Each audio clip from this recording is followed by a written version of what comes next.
Welcome to the Unscripted Podcast. My name's Corby LaCroix, and the song you're hearing right now is called Great and Mighty One, available on Spotify, iTunes, or wherever you get your music. But for now, recording from the Unscripted studio, here's your host and my friend, Aaron Conrad. Great Redeemer, God of grace. All right, everybody, welcome back to Unscripted from my studios here in Hilliard, Ohio. This is going to be fun today. This is going to be fun. I am a TikTok user. Don't judge me. Don't at me. I like TikTok. So somebody I stumbled across is my guest today. So, Ant, will you just introduce yourself and we'll go from there? Yeah, my name is Anthony Raimondi. I'm also known as Conservative Ant on multiple different platforms, TikTok included. That's actually where I started at, and I'm on Instagram and X and all other platforms. You really are. And so you are a content creator. So we have so much to unpack today, and I know we only have a limited time. Let's start at the beginning. You're a content creator. Like, when did you go viral? Because you have a ton of followers on all platforms. So what was the moment that you went viral? I actually am originally from Chicago. I live in Florida now, but during the pandemic, I was frustrated and worried and annoyed like every other American was. And being in a state like Illinois, it was locked down not only the first time that the nationwide lockdown happened, but we got extended lockdowns. We started having family members that weren't able to be with their family members when they passed away, not able to go to funerals. My brother's wedding was canceled. So I think the built up frustration, and I had been scrolling on TikTok a little bit because of COVID and, not having anything to do. And then I just made a video one day, really, really ticked off at my kitchen table, and I slammed my hands on the table. And I'm like, and this was during the BLM George Floyd protests. Not that I have any problem with the protests, anything that's peaceful, I'm totally cool with. But what I couldn't wrap my mind around was nothing was being done about thousands of people in the streets, shoulder to shoulder, while there's people who haven't been able to live their lives in months. Mm-hmm. And I did a video and it went viral. And I woke up the next day and my partner was like, holy crap, your videos. I'm like, what is going on? It was like 100,000 or maybe like 60,000 followers on TikTok, like overnight. Yeah.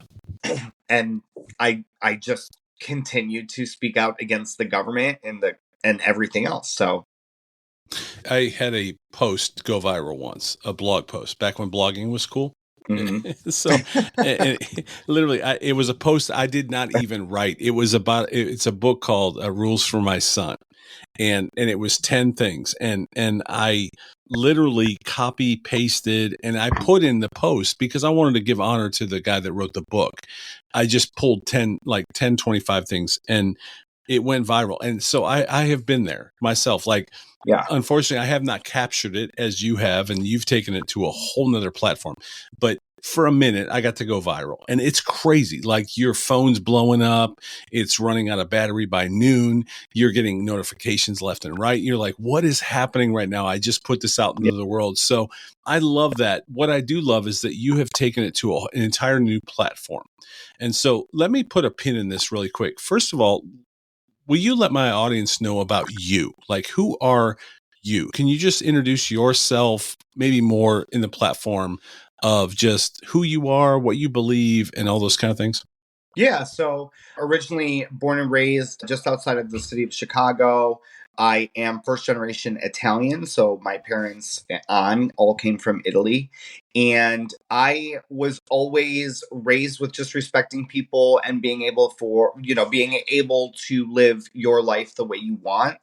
And I was never very political. So I was a stark liberal. I'm a 2-time Obama voter. I was very involved in the Chicago gay community. I had a lot of friends. And I started to wake up to government probably in 2014, 2015. And then I believe that Donald Trump kind of opened my eyes to media bias. And then I started doing my own research. And once I started doing that, I really wanted to take it to the next level. So I went to Illinois Media School out in Lombard, Illinois. I wanted to be a radio host. I wanted to be a podcaster, and I wanted to be a news anchor.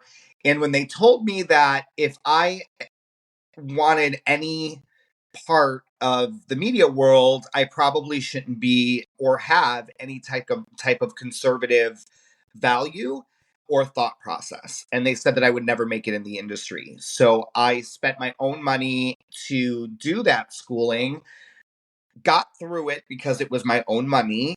And I said, you know what? I'm just going to take a back seat. I'm not going to do this anymore. And so I really felt deflated. But then I continue to see the way that the government in general, and this is not only liberal or Democrat politics, this is also the right, this is Republican politics as well. That's when my video went viral. And I said, okay, this is my niche. This is what I need to do. Like, there is a platform for me. And I met so many great pro-American content creators and kind of found my home. And I started to hone in on like my talent a little bit more. And then I just started really being passionate about different organizations like the Protect the Children's Movement, trafficking, comedy. Like, I'm kind of a jack of all trades almost. And I continued to go on and on and on. And here we are now. I love it because my first podcast, I did not start off. And so much like yourself, I started off during the pandemic. We saw the George Floyd thing. And so this very podcast, this very platform started because I got together with friends that were not my same color or same beliefs. And we sat down and we did a Zoom call, and it went out, and I put it out in the world, and people were like, oh, that's awesome. That's amazing. So, I that's why I love this so much, because I think we have to be able to sit down with people that we don't agree with, or that we're not like, or don't look like us in this world today. So we have a lot to cover. Let me ask a lot of questions, and then I really want to dig deep into the politics side. And I will tell you up front, anyone listening to this podcast knows I don't touch politics. There's a lot of topics I don't typically get into, but if I'm going to get into them, it's going to be with you, because I do. Okay. I adore you on TikTok, and I love your voice. And so you're just such an important voice right now for this entire platform, all the platforms that you're on. It's so important. So, all right, you went to Italy over the summer, and I love that. I have a very dear friend who played softball in Italy for one of their professional teams. She loved Italy. When you were there, you were experiencing the things I think about are there was water available to everyone, fruit available on the trees. You could just pick off the tree and eat. So I don't want to take your story, but how different is it for those of us who have never left our little community in the world, in the United States, our comfort, our gas stations, our mall, whatever we be, like how amazing was it to go back to Italy? It was super amazing. I definitely feel connection because that's my roots. I mean, that's, walking on the same streets that my father played in as a kid, has huge meaning to me and my soul. But we've traveled up to a lot of places, not just Italy. I mean, we've been to Barcelona, Spain, the Dominican Republic, Mexico, Costa Rica. Like, we've been to some beautiful places. And one thing that I think my takeaway from Italy is something that the United States lacks is family culture, family value, right? And really embracing the town that you live in and being involved and watching out for each other. And other countries also care for other people because they have the time to care, I feel like. So when you say things like, people are picking fruit off of trees, because they're landscaping their house with orange trees and figs and not tulips. Fig trees are wild, and it's very similar in Florida, I feel like, because we have papayas and coconuts and like all kinds of stuff here, but there's a law against you going onto somebody's property and taking a mango. Right. So it's, it's a very different culture in other countries as far as, water being available to people. Water is a very basic necessity. Right. The United States is a corporation. It's not a culture. I feel that the United States has become a money machine and a control. aspect of our lives. And so I'm not saying that the government of Europe is the best or Italy's government is the best. There's definitely a lot of holes in it, but I think that they have faith, and I don't care what God you believe in or what religious background you have, because I think faith falls in every realm of religion, but they do instill and have faith in, the Catholic religion, like, praying to saints. They and I think that kind of pulls them all together, and they're like, wait a minute, they take a step back and they really enjoy life and food, and that is why they're mentally healthy, that is why they're physically healthy. And I mean, when you think of water, it's like, why shouldn't everybody just be awarded water for free? Like, why Right. why is that something that we're paying for? It's literally the one thing you need to survive. But our homeless here in the United States don't have Don't have access to right. things like that. Right. Whereas when you go to Europe, and this is any country in Europe, most of them have that, at least at bare minimal, whether it be through a well system, or I think that it might be France, where you can actually go up to water stations or bottle filling stations all over the country. Like, they don't even sell plastic water bottles. And I don't know which country it is, but I saw Zac Efron do a special on it on Netflix, so I know that it's true because he That's was in this country. right. But it's just a different. They're more passionate about life than they are about anything else. They're more passionate about family than they are about anything else. And I feel that when I went there this time as an adult, and I've been there a couple times in the past 5 years, but I've been more politically motivated now to ask questions. They can't wrap their mind around what's going on here in the United States. Mm. And I have cousins that are very involved in politics. They're super, super liberal, but liberalism there is much different than liberalism here. And I think it's because they have faith instilled in them. They have some type of religion that is instilled in them. And we don't have that here. We don't have that culture. We have I want to be oppressed. I want to be offended by something. I want to be pissed off today. Who can I annoy with that? Whereas other countries are like, shut up, I don't want to hear. Like, I don't care. I don't care. Zip it. So I know that's a lot, but No, I think it's amazing because, again, I have now two friends that have played professionally there, and both of them were, I think, very just inspired by the entire culture. And I think that's the other thing I will say is we just know our little bubble, because that's what we were born into. That's what we have been raised into. That's what we understand is our little bubble. But when we step outside that, and that's why I love your TikTok, is because you stepped outside of that and showed that there's water stations for people that need them. It's free. Walk up, get you a water.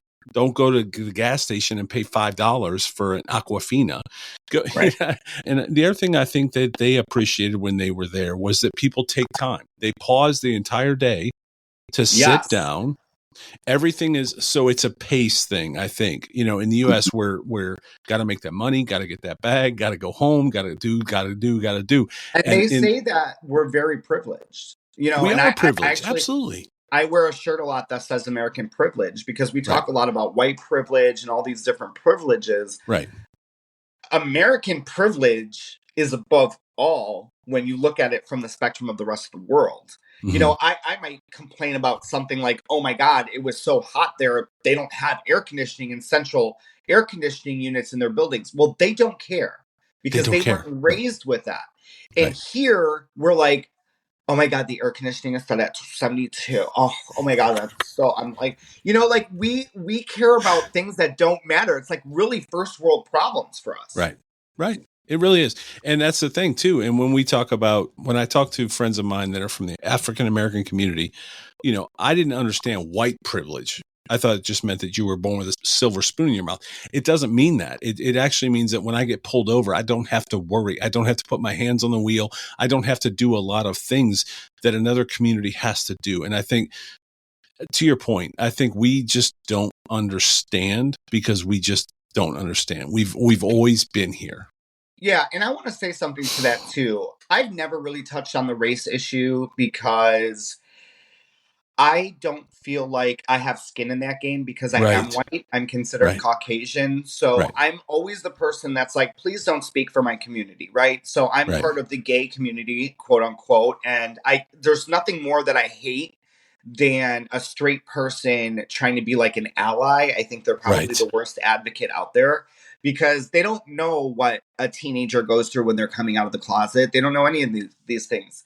As a white person has no idea what black people go through on an Right. everyday basis, whether it's getting pulled over, like you said, or maybe not getting a job.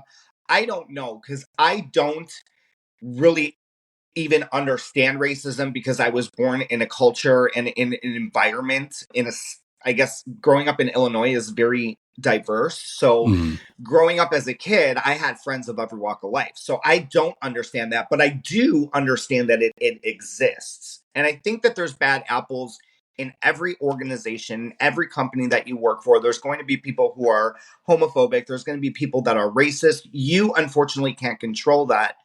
But I can't imagine what it would be like for a black parent to raise a black child and have to have that conversation with them of, hey, when you get pulled over, this is something that you might Right.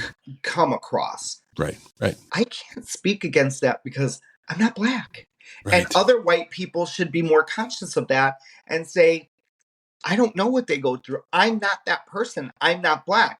And that's why I have such a problem with, I actually don't even have a problem really with cultured liberals. I have a problem with white liberals because I think that white liberals are literally the most Lord Savior, like they have this big savior complex, pat on the back. They want to be allies of all the things, and they have no idea. And that's why I always say when BLM was going on, when those marches were going on, I think that the idea of it was a absolutely amazing movement. It was hijacked though, Aaron.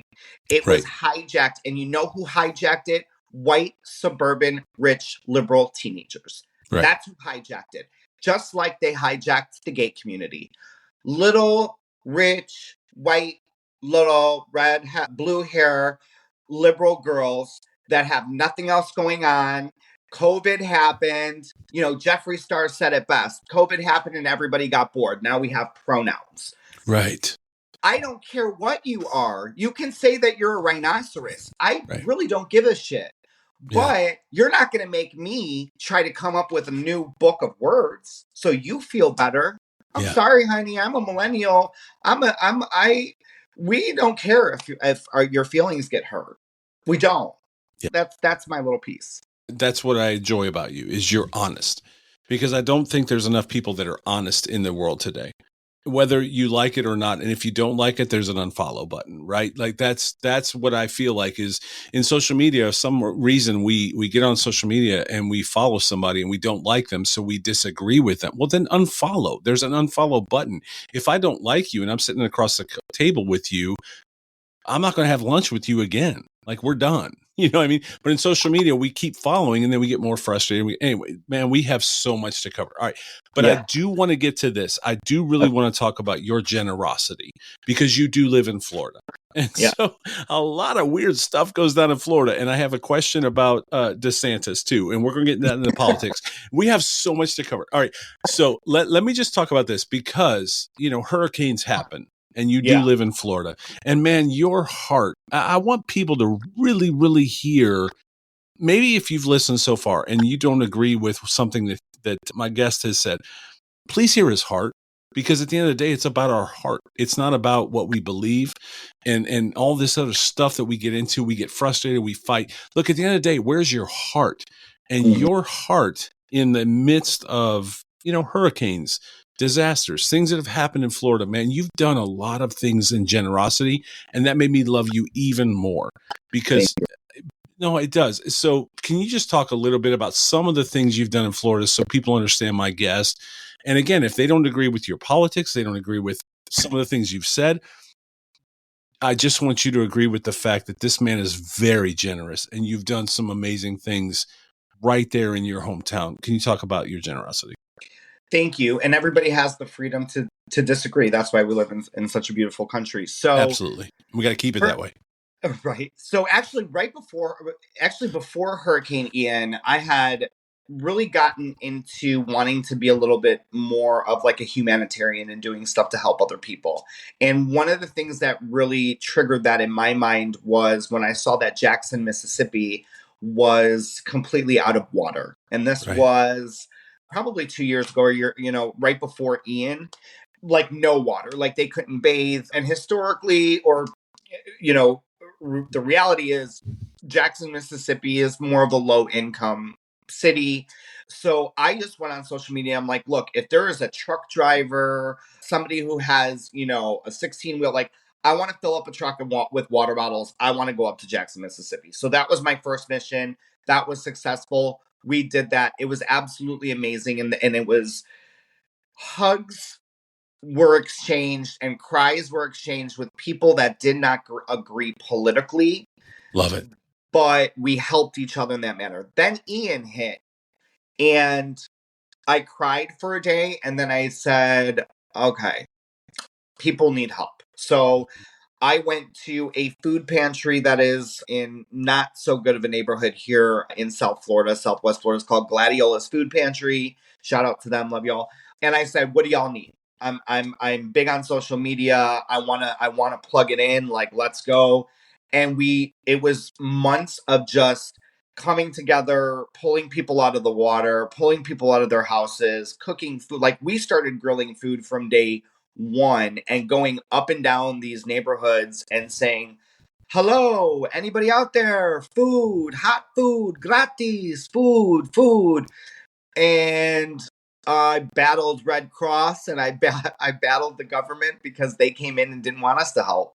But they weren't helping. FEMA wasn't helping. They were kicking people out of their houses. And I said, well, until you stop taking up our hotels and you start putting them in hotels, I'm not going anywhere. So, and that's the thing is like people with Biden masks came up. People with Trump hats came up. Yeah. Everybody, and they won't show that on the media. They won't show that on the news. We cried. We hugged each other. We pulled people out of moldy houses. We dropped off mattresses, cots, food, diapers, everything you can think of. We got the food pantry a brand new roof. We got them shipping containers so they can put all of people from all over the United States were filling up trucks because I posted, and then other content creators started posting from all over Florida, Georgia, of the entire southern part of the country. She didn't have any room for all this stuff anymore. But we stuck together. We did it.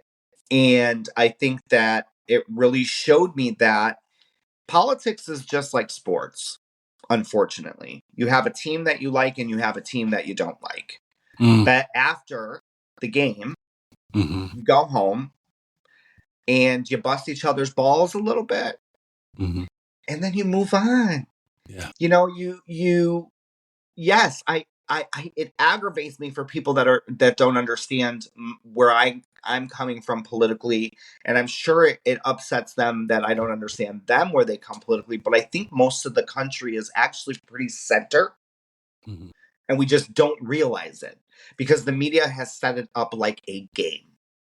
So that's, but yeah. So the humanitarian situation and issue, and then just 3 months ago, the Big Bend region here in Florida, up in the Gulf, they had Hurricane Dahlia that went through. We did the same thing. We came together. We packed a truck. 2 blown out tires later, we made it up there. We dropped off food, and the second the paramedic saw me get out of my truck, she just lost it. Just in a tear, like almost fell to her knees. She's like, oh my God, I thought nobody was coming. And I was like, nope, we're here. We gotcha. We got everything you need. And so I think more people need to do that. We have a choice every day. We can choose to be a blessing or we can choose to be a curse. We can choose to make social media important or we can choose to take social media down a bad path. And what I appreciate about you is you stand on that platform and you speak your truth. And when there's a need, you back it up. Mark Hall once said, you can say what you think, but you'll live what you believe. And so in me, what I see in your platform is that you live what you believe. So when there was a hurricane in Florida, when the things that you just talked about happened, you lived what you believe. And I think at the end of the day, when this is all over, that's what's going to be important, man. And I appreciate that about you. Thank you. That's very kind words. And, you know, I wish I can be in every state when there's a disaster. That's just me. You know, it kills me that I couldn't, you know, Hawaii is not accessible. So, you know, I could not go and help the people of Hawaii. I wish I could, you know, but we can't help every single person. Unfortunately, we can't help every state. We can't help every country. But what we can do is we can help locally, at least at the minimum, in your residing state. I think is important. And, you know, ever since I was a little boy, Aaron, I've always wanted to be in entertainment. My family are entertainers. They're singers. They perform at many different Italian American events in the Midwest. I've always wanted that, but I wanted that, and I wanted to mix it together with some type of substance and not just be that entertainer. And, you know, I do other things too. Besides the humanitarian stuff, I've linked up with Vet Life for Life and, you know, the 22 a day are men and women that give us the opportunity to have a podcast, to have TikTok, to be able to speak our minds freely, to have all of our constitutional rights in the United States. 22 a day means 22 veterans are dying of suicide. And I think that the number, I almost know that the number is more, but just bringing that awareness as a civilian to that and supporting the men and women that don't have an outlet, don't have somebody to talk to. You don't have to, you know, I wish I would have served our country, but I can serve our country in other ways. Right. And so this is a way for people to also serve their country, whether it be humanitarian or bringing awareness. Oh, gosh, I love that. And that's why you're one of my favorite followers, and I love you to death. All right. I want to talk about one thing, and it's completely out of order. It feels weird to talk about this now. So I have a question for you. People, I think, go on TikTok, or people go on Instagram stories, or people go on YouTube shorts, or whatever the latest thing is, and they monetize it. So, or they think, people ask me all the time, how do you make money on a podcast? I'm like, you don't. I mean, unless your name is Joe Rogan, you know, don't. You don't. Can one day. You can. Yeah. Like, hey, if some betting company wants to give you $1 million to sling their ad, awesome. Yeah. But that's not realistic because there's 5 million podcasts in the world. So let me ask you, as a TikTok influencer, just quickly, and I don't want to spend a lot of time on this. I just so people have an understanding. When someone sees someone on TikTok who is an influencer, how do you monetize like that? I don't even know. Like, is that your job? Is this what you do every day? Because I know you create a lot of content across a lot of platforms. Yeah. Is this your job? Yeah. I would have never thought that I would have left my corporate job for this. Yeah. Right. Yeah. I've had to find ways to monetize myself. One thing that I will say is, where there's a will, there's a way. Yes, the entertainment industry, which is how I look at it, it's a new way of entertainment. You know, people can support you. I love that. People, I always wear stuff that, you know, I'm sponsored by, and, you know, they pay whatever they can. I am not conventionally monetized like other influencers that are more left leaning, because they don't monetize conservatives. But TikTok actually has been pretty good lately with a new influencer program. Listen, I'm blessed that I have a partner that has a decent job. Right. You know, the combined income helps. But yeah, it was a long road, Aaron, but you can monetize. I do monetize, and I do have a lot of affiliate companies that brings in an income throughout the month.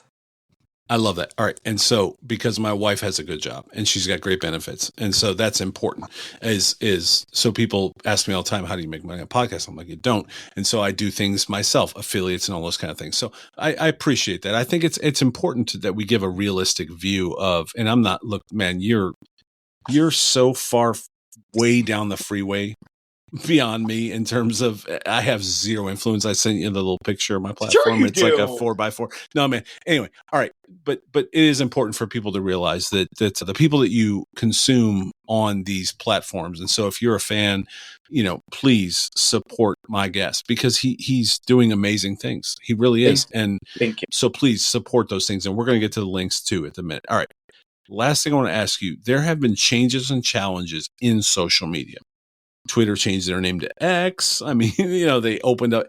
Look, at the end of the day, y'all can go to Threads, but I'm still going to be a Twitter guy because I love what Elon's doing.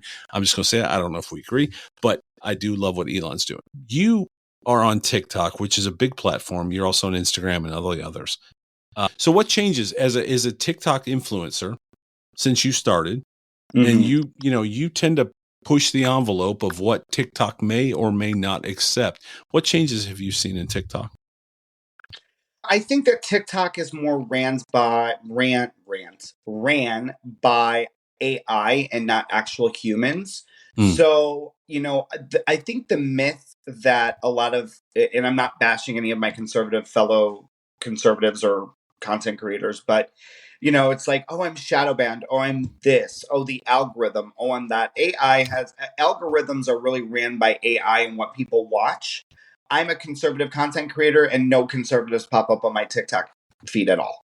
So I think it's probably because I look at cooking things and nostalgia things and like stuff that I like.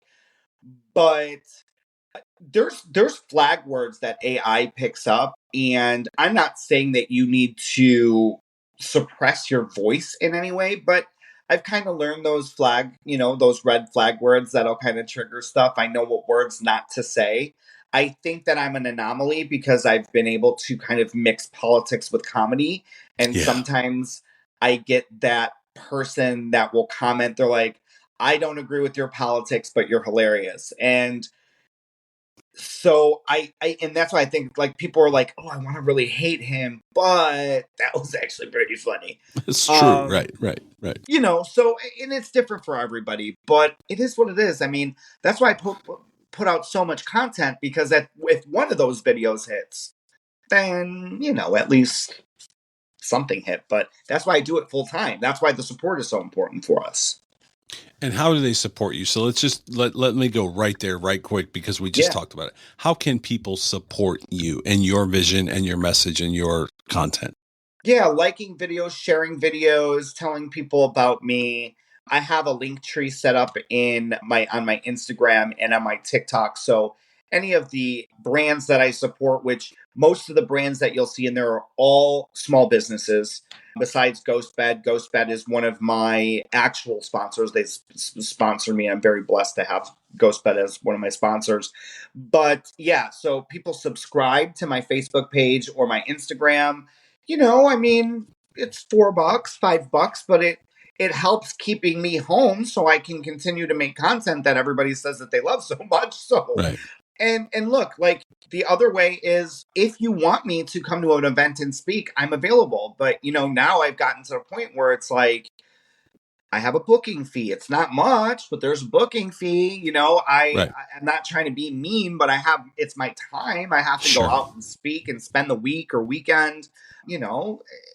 I can't pay for my own flight to come to an event to speak for people. You got to pay so there's things. I'm not trying to be this like, oh yeah, you have to pay me to come here, but it's my time. And all these content people, if you want them, I'm sure they're going to come, but you got to pay for their time. That's what they're doing. They left their job. I worked for Verizon Wireless corporate. I left the benefits, all of it, to do this. So, well, brother, you're at the pulpit. You just turn around. You're preaching at the choir, because I'm the same. I spent 30 years in corporate America, and the last time was the last time. And I called my wife and I said, I'm not doing this anymore. I'm not going to work for someone else. I'm not going to get a phone call, a meeting, a letter, an email saying, yeah, we're going to downsize. Like, I'm done. I'm done. And in order to do that, and I'm not here to tell people to quit their job, but I am saying, and what I want people to hear is that those of us that did need your support. Like we need your help. We need you to buy a t-shirt because that t-shirt would pay for avocados or eggs. In the current economy, like eggs you are about buying my $40, tea, so. you buying my tea will pay for some eggs at the grocery store. But I think it's important because, you know, those of us, I still believe in the American dream, man. I do. I believe this country was founded on small business and people that, look, if there weren't people that did that, we wouldn't be where we are. Somebody had a vision. Steve Jobs had a vision when he created Apple. Like, we could go on the list of all these people that created all these amazing companies. And I don't know about you, but I don't want to be Steve Jobs. I don't want to run Apple. I just want to pay my bills and be able to pay for the eggs in the current economy at the grocery store and give my family a good job, you know, a good support. You know what I mean? Yeah. And I think that's a really great way of looking at stuff too, is like, look, you know, the American dream was small business. It was mom and pop. It was supporting local. And we got away from that because of big corporations like Amazon and Walmart and Target, and things were super easy to just go to the store or Instacart or do whatever. But that's why I can't get mad when I see on my Facebook a girl selling her t-shirts, because I'm like, this is a small business. Right. And what we've seen over the last decade or decade and a half is those small businesses going out of business. Right. So if you do want to support your neighbor, if you do want to support somebody that is for the American dream, I would rather buy from them. You know, I can't say that I've completely stopped shopping at big box altogether, because there are some times when you need prescriptions and you have to go there, and then you run in, you're like, oh, this Christmas thing is really cute, I'll buy it. But for the most part, like clothes, I can show you my closet. There is not one shirt now in my closet that was bought at a Target, or I mostly wear these. Now, my nice shirts, I do have to go to the big stores and buy them, like my button downs and stuff. But, you know, all of my t-shirts, if I see a shirt that I like, I buy it from on the small TikTok thing, on the TikTok shop. So, yeah, I think it's important to know that is the small business. It's just in a different form nowadays. And people need to remember that this little box here, this TikTok and all this stuff, this is your new... This is your new stores. You know what I mean? Show front. Right. So, okay, we got a few minutes left, and now it's going to get. So anybody that doesn't want to get into politics or anything else, click out now. Like, this is where you leave. All right. No, stay. Hi. All right. First of all, man, gosh, this is going to be, and you and I have not talked about this. Welcome to Unscripted. So you are a gay man. You live in America. Yeah. And you are proud of that. And I'm proud to be your friend now. And I just want to know, the landscape, in my opinion, has changed. You talk about this in TikTok. And I'm so sorry. I want to be honorable. Okay. And I don't know the language. I don't know the world we live in now. I don't understand. So I want to say, your preference, your lifestyle, I feel, has been hijacked. That part. By other things. So, man, I want to give you again, I sent you my little square platform, my little 4x4 platform. Man, this is your platform. And I want to be so honorable and if I say something out, please give me the grace to understand that I just don't know what I'm talking about. But man, I feel like where you are in the world has been hijacked by movements that are not fair to your community, which you use the word quite often. I'll shut up now because I'm probably going to say something stupid and I'm not here to offend, because I love you dearly. It takes a lot to offend me. Well, but I love you dearly. So I want to give you the platform to ask the question. There's a lot of stuff happening in the world with LGBTQ, blah, blah, blah, blah, blah, right? Man, I'm just going to shut up. Where are we at with this? great question. Listen, I come from the generation of the LGB community that was just normal and wanted to live their lives. We had our clubs and our bars and we did our thing and nobody really cared. But I think that our elder gay community, they came a long way to just be accepted. You look at the 70s and 80s and they were labeled as child predators. People were like scared to have them around their kids. And then we moved past that because it was proven that we weren't. And then you look at the AIDS pandemic of the 90s, the 80s and 90s, and it was every gay person is going to give you AIDS, which we found out later that wasn't true. So it was more of a blood transfusion issue, and it does run through the gay community, whatever.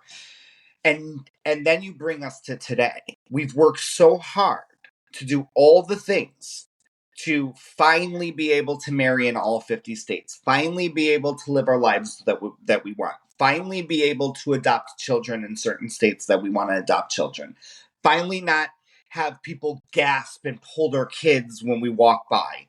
All of these things to finally just live under the radar, normal society for a group of people, which is a very small group. It's about 1% of the people that are the loudest. Wow. That have come in, hijacked the community, used it, abused it, and then made everybody's thought process that they got rid of then come back to them now and say, I remember why I didn't like you mothers. I didn't like you guys because in the 80s, they told us X, Y, and Z. Well, now you've proven it. Right. I remember in the 90s when they told us X, Y, and well, now you've proven it again. Yeah. So that is why I speak out against this, is because I want to wake up my gay community that I remember, that I worked in. I worked in the bars with drag queens. Everyone loves a great drag show. It is the funniest shit in the world. Drag queens are the best time. Everyone adores drag queens, but it's adult entertainment. It's for adults. Yeah. Okay? Gay bars are no place for children. Right. Gay bars are not a place for children. So bars, period, are not a place for... I mean, I wouldn't take my niece or nephew to a strip club. Mm-hmm. You know what I'm saying? So it's like, it has been hijacked. We're trying to get it back to a place where it was like, all right, guys, you have to understand that the second you got children involved in this whole scenario, that's when moms and dads were like, whoa. Time out. Right. Slow down. And we're in 2023. I'm pretty sure every single person on the planet has a gay person or lesbian person in their family or friends group. I mean, and by the way, side note, sorry to backtrack a little bit, but I hate the fact that we even have to use these sexual identities in general, because it's really nobody's business what anybody wants to do, whether it's you or me or the next guy, the guy sitting next to me. I have many friends that identify as straight. They live their life as straight, but they have a lot of weird little things. That's not my business. That's your business with your wife. You do what you want to do. You don't have to come out and put yourself into a community. Right. Nobody's paying your mortgage. Nobody's buying your eggs, $40 a carton. So I think that Gen Z is, I don't know what happened with Gen Z, Aaron. It's hard to say because Gen Z is those are the kids of the Gen Xers and the millennials, and I don't know where we went wrong, but man, are they I think that they just want to be included in some type of thing, and then they jump on to the next thing, and then they think that they're doing a good thing, but they're really ruining it. Can I interject really quick? It's our fault. The people you just mentioned, the millennials, the Gen X, it's our fault, and we need to be accountable. It is. We are the parents in the room. And if that next generation is what they are, it's twofold. One, technology and the advancement of all that, right? Like that, that's massive. But I handed my kid an iPhone at some age. and I handed my kid an iPad at somebody, and we're hopefully people aren't clicking out, but we're on a different rant now. But I handed my kid, I decided rather than hiring a babysitter or being accountable and being responsible for my kid, I handed them an iPad. And now I wonder why they're addicted to all of the things that device provides them. Is it our fault completely? Because we got to be accountable, man. We got to be accountable. You do have to be accountable, but it's so easy to hand that off. And I said this, I was in a podcast, I think yesterday or the day before that, we had this conversation too. I remember when we did not have these iPads and these phones. And I know I'm sounding like my grandparents right now, but it's so true. I remember when we didn't have that stuff. And I remember having intimate moments with like father and son moments, like with my dad, right? That made me the man that I am today, right? Sure. Whether it was just him and I outside grilling, or just him and I outside putting the Christmas lights up like Clark Griswold, and I'm standing at the bottom of the ladder, and he's swearing the whole time and dropping shit. We're having that bond moment. Whereas now, everything is so accessible. Everything is so easy. And now I'm like, hi, I would like to have lights installed. Oh, there's a company for that? Great. Can you please hire them? I don't care how much it costs. Thank you. And they come and they put your Christmas lights up. So that bonding, that goes right back to perfect. Goes right back to the beginning of our podcast when we talked about other countries. That family bond. Right. It doesn't exist here in the United States. Right. I agree with you 100%. So we have to hold ourselves accountable. But yeah, I think that there's a lot of factors. I could have sent my daughters to the Eras Tour movie, or I could have gone with them. I have an Eras Tour movie behind me. I don't know if you can see it. Yeah. Because that's what they cared about. And so I care about it. Whether I like Taylor Swift or not, it doesn't matter. My daughters do. And therefore I love Taylor Swift because they do. Of course. And I've seen the Eras Tour movie twice, and I might like me some T Swizzle. But anyway, but to your point, like we can choose to be engaged or we can hand them an iPad. Yeah. So that's where I say we are accountable for that as parents. So I don't want to just give a free pass to those whose children we are now handing the country and saying, do your best with it, man. It's not an iPad. This is the country. This is our future. And so I love that you're passionate about that. And so now I do want to talk about politics. And again, if people are don't want to hear this, click out now. Love you. Thank you for listening so far. Okay. At some point, somehow you showed up in my FYP on TikTok because of your political views. You live in Florida. Trump. Are you friends with Trump? You've been to an event at his place or something? I'm acquaintances with some of his family members now. Yes. Okay. Not Trump himself yet, but I am friends with or acquaintances with some of Trump's family members. Yes. Yes. Okay. And I love that you call out the absolute, again, I apologize to anyone listening to this podcast that does not agree with us, but we're about to get real because I love that you count out the absolute absurdity. Whether you like Trump or not, I don't care. But the absurdity that we have lived in the last 3 years, and I do not get political on this podcast, and I apologize. I don't care at this point if I lose, because I believe we are in the war of our lives right now. Do you have confidence in our commander-in-chief? No. No. Listen, I would have, if he was doing, say our economy was super great right now, I would have given him the credit where credit is due. Okay. I spoke to physical people in other countries while I was there in Italy. And the first thing they said was, "What happened?" And I said, "What do you mean?" And they're like, "Joe Biden." Like, what? Like, their prime minister's laughing at him. Like, all these leaders around the world are laughing at him. And I don't care what you feel about Donald Trump. Is he an asshole? I guess. But he's a family man, and everybody before this really wanted to like be on The Apprentice and go to his parties. So he wasn't that big of an asshole then. So, it's like, the best leaders are the ones that people fear, unfortunately. And that's in any type of set, not fear necessarily when you're at work, like you don't want to fear your manager or boss, but when I was the store manager, my employees knew that I was cool as shit. But if I came in and what I told y'all to do yesterday wasn't good, we ain't getting fucking smile out of me today. Right. They knew that. Yeah. I wasn't a pushover. So yeah, man, I'm really worried about it. I think that the turning point right now is if you go on Twitter and look up Cardi B's video, you will see the frustration in Cardi B because she has family members that are not as wealthy as she is.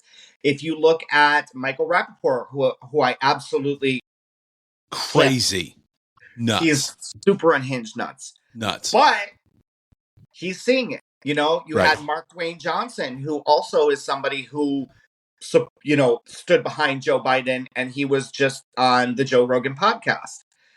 He admits got a problem. So take what you feel about each of these people and put it to the side for a second and say, what's best right now? Mm-hmm. And I know that it was way better 4 years ago. I'm just saying, brother. Than it is right now. So I'm scared. Worried. We're running out of time for your time. I got all day, so I don't know. But I have just like I invited you. I have a couple actually that are also like people on social media, and this is how open I am. Where I'm like, I open my house. They are here from Canada. They're content creators from Canada. Okay, and so they're in Florida, and I'm like, come hang out, and they're like, we're on our way. Well, that's it, man. You added me on social media. I don't know, man. It's a God thing, and I'm thankful for you. I'm so thankful for you. I really am. All right, and I got like 3 minutes on the shot clock. What scares you the most right now? The fact that more Americans will be homeless and hungry than ever before in our lifetime. Will you come back on again? 100% as many times as you want. I'm going to wear a tee and like long surfer shorts when I come to your pool. Why? It's the complete opposite of what the sign says outside. I'm sorry. It's fine. All right. What's next for you? Inside joke. Oh, what's next for me? I am rolling with the punches. Listen, I've been tapping into the comedy thing a lot more. So you're going to see me with a lot of people that you might not have seen me with before. I do have a podcast of my own. So if anybody loves conspiracy podcasts, I'm on the Failure to Stop network, which is an amazing network with my buddy Eric Tanzi, who runs the network. And we have a show called Night Shift Top Secret Information. And we've covered everything from exorcisms to government conspiracies to satanic cults. So I've actually met another podcaster here in Florida where I have now access to hauntings, places that are haunted, and him and his sister do some stuff. So you're going to see a lot of different aspects. I mean, I might wrangle an alligator. I mean, listen, I have no filter. I told you that I have no filter, no shame, really don't care. You know what I mean? Yeah. So who knows? I mean, I might have a monkey one day in my house because I'm obsessed with these little. Have you seen this? Are you on Monkey Talk? Oh my God. They're these little, what are they called? Spider monkeys? No, they're the cutest. You have no idea. I'm obsessed. Like, I want one so bad. Jimmy, my other half, will not let me have a monkey, but I think I might have a connection to have one hang out with me for the day. So we might see that. All right. Give me every single link. We got a minute left on the shot clock. Give me all your links so people can love you and support you like I do. Super easy. Conservative Ants on every platform, including Truth Social. If you want a ghost bed, use code ANT for 50% off ghost bed, ghost pillows. All of my links, though, are in my bio. I've endorsed America First Healthcare, which is a great healthcare company that kicks the government out of your healthcare, gets you the best plans for you and your family. It's like the Expedia of healthcare. So we work with every major provider. That is in my link tree. Set up your free healthcare exam. I told you, I'm like jack of all trades. You know what I mean? Yeah. I'm going to teach Aaron how to swim when he comes in. So I have floaties. How do you know I can't swim? How do you know I can't swim? You look like the guy that can't swim. I'm the guy that can swim. You know what I get all the time is that I'm Hank from Breaking Bad, and I'm really tired of hearing that. I really am really tired of hearing it. Like, seriously. All right, man, I love you. I know we're literally the shot clock just went off. Man, I love you. Thank you so much for You're welcome. follow on Twitter, responding to a DM. Thank you for your voice. It's so important. Yes. Regardless of where that voice lands, it's so important. And man, I looked so forward to today, and I'm going to look forward to the next one because you're going to come back. And and I promise you, when I get down to Florida again, I'm going to make that 3-hour trip from Orlando to Fort Myers. I'm almost going to tell you, I won't come back on the show unless you come down here first. So all right, bet. Is bet. All right, brother. No, I'll be seeing you on TikTok. I love you, man. Keep doing what you're doing. Keep your voice up, and thank you so much for just being my guest. Yeah, anytime, brother. All right, we'll talk soon. Thank you. Bye. Thanks for joining us for another episode of the Unscripted Podcast with your host, Aaron Conrad, from his studio in Old Hilliard. Make sure to like, share, follow, and review on your favorite podcast platforms. Also, make sure to check out my song Great and Mighty One on Spotify, iTunes, or wherever you find your music. We'll see you next time on Unscripted with Aaron Conrad.